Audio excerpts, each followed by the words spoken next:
നിങ്ങൾ ഈ കാണുന്നത് ഞാൻ എൻ്റെ ഹസ്ബൻഡിന് വേണ്ടിയിട്ട് സ്പെഷ്യലി ഉണ്ടാക്കുന്ന ഒരു ഗിഫ്റ്റ് ബോക്സും ചോക്ലേറ്റ് ബൊക്കെയാണ്. ഏട്ടൻ്റെ റൂംമേറ്റ് നാട്ടിൽ വന്നിട്ട് തിരിച്ചു പോവാണ്. സോ ഏട്ടൻ ഓൾറെഡി കുറച്ച് ലിസ്റ്റ് എനിക്ക് തന്നിട്ടുണ്ട്. അത് കൂടാതെ ഏട്ടൻ അറിയത് സർപ്രൈസ് ആയിട്ട് ഞാൻ സെറ്റാക്കിയതാട്ടോ ഇത്. അങ്ങനെ ഇന്നലെ വൈകുന്നേരം 7 മണിയായപ്പോഴത്തേക്കും റൂംമേറ്റ് വിളിച്ചിട്ട് പറഞ്ഞു, നാളെ അല്ലെങ്കിൽ മറ്റന്നാളായിരിക്കും ഫ്ലൈറ്റ്. സോ ഇതുവരെ കൺഫേം ആയിട്ടില്ല, നാളെ രാവിലെ ഞാൻ ഓഫീസിൽ നിന്ന് പിക്ക് ചെയ്തോളാം എന്ന് പറഞ്ഞു. ഞാൻ സ്പോട്ടിൽ വണ്ടി എടുത്തിറങ്ങി. ഏട്ടൻ പറഞ്ഞ ലിസ്റ്റിലുള്ള എല്ലാ സാധനങ്ങളും മേടിച്ചു. അതിൻ്റെ കൂടെ തന്നെ ഈ സർപ്രൈസ് ഗിഫ്റ്റിന് വേണ്ടിയിട്ടുള്ളതെല്ലാം മേടിച്ചു. പിന്നെ 8:30 മുതൽ ഞാനിതിൻ്റെ പണിപ്പുരയിലായിരുന്നു. കേക്ക് നല്ല ഫ്രഷ് ആയിട്ട് തന്നെ ഇരിക്കാനായിട്ട് ഞാനതിൽ ഷുഗർ സിറപ്പോ വിപ്പിംഗ് ക്രീമോ ഒന്നും ആഡ് ചെയ്തിട്ടുണ്ടായിരുന്നില്ല. ജസ്റ്റ് ചോക്ലേറ്റ് ബട്ടർ ക്രീമും മാത്രം വെച്ചിട്ടായിരുന്നു കേട്ടോ ചെയ്തത്.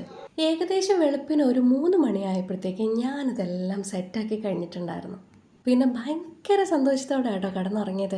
നാളെ ഇനി ഇതങ്ങ് കൊടുക്കുക, ഏട്ടൻ്റെ ഇത് കിട്ടുമ്പോൾ ഒരു ഹാപ്പിനെസ് മൈൻഡിൽ ഇങ്ങനെ കണ്ടുകൊണ്ടാണ് ഞാൻ കിടന്നുറങ്ങുന്നത്. അങ്ങനെ ഉറങ്ങി എഴുന്നേറ്റ് ഞാൻ ആദ്യം ചെയ്തത് ഏട്ടനും ആളുമായിട്ടുള്ള കോൺഫറൻസ് കോളാണ്.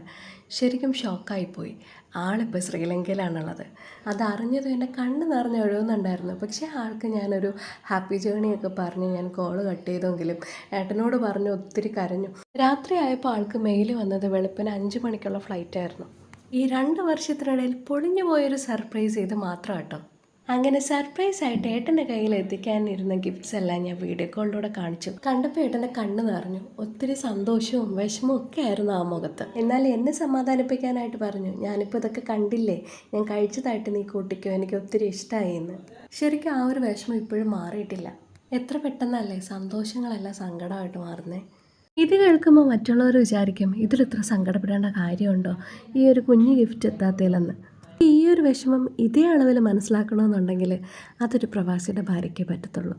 കാണണമെന്ന് തോന്നുമ്പോൾ ഓടിച്ചെന്ന് കാണാൻ പറ്റാത്ത അത്ര ദൂരെ ഇരിക്കുന്നവർക്ക് നമ്മുടെ കൈകൊണ്ട് എന്തെങ്കിലുമൊക്കെ ഉണ്ടാക്കി അതൊരു മിഠായി ആണെങ്കിൽ കൂടെയും നമ്മുടെ കൈകൊണ്ട് ഉണ്ടാക്കി അവരുടെ കയ്യിലെത്തിക്കുമ്പോൾ അതൊരു പ്രത്യേക സന്തോഷമാണ്. ശരിക്കും അതെനിക്കിന്ന് മിസ്സായി.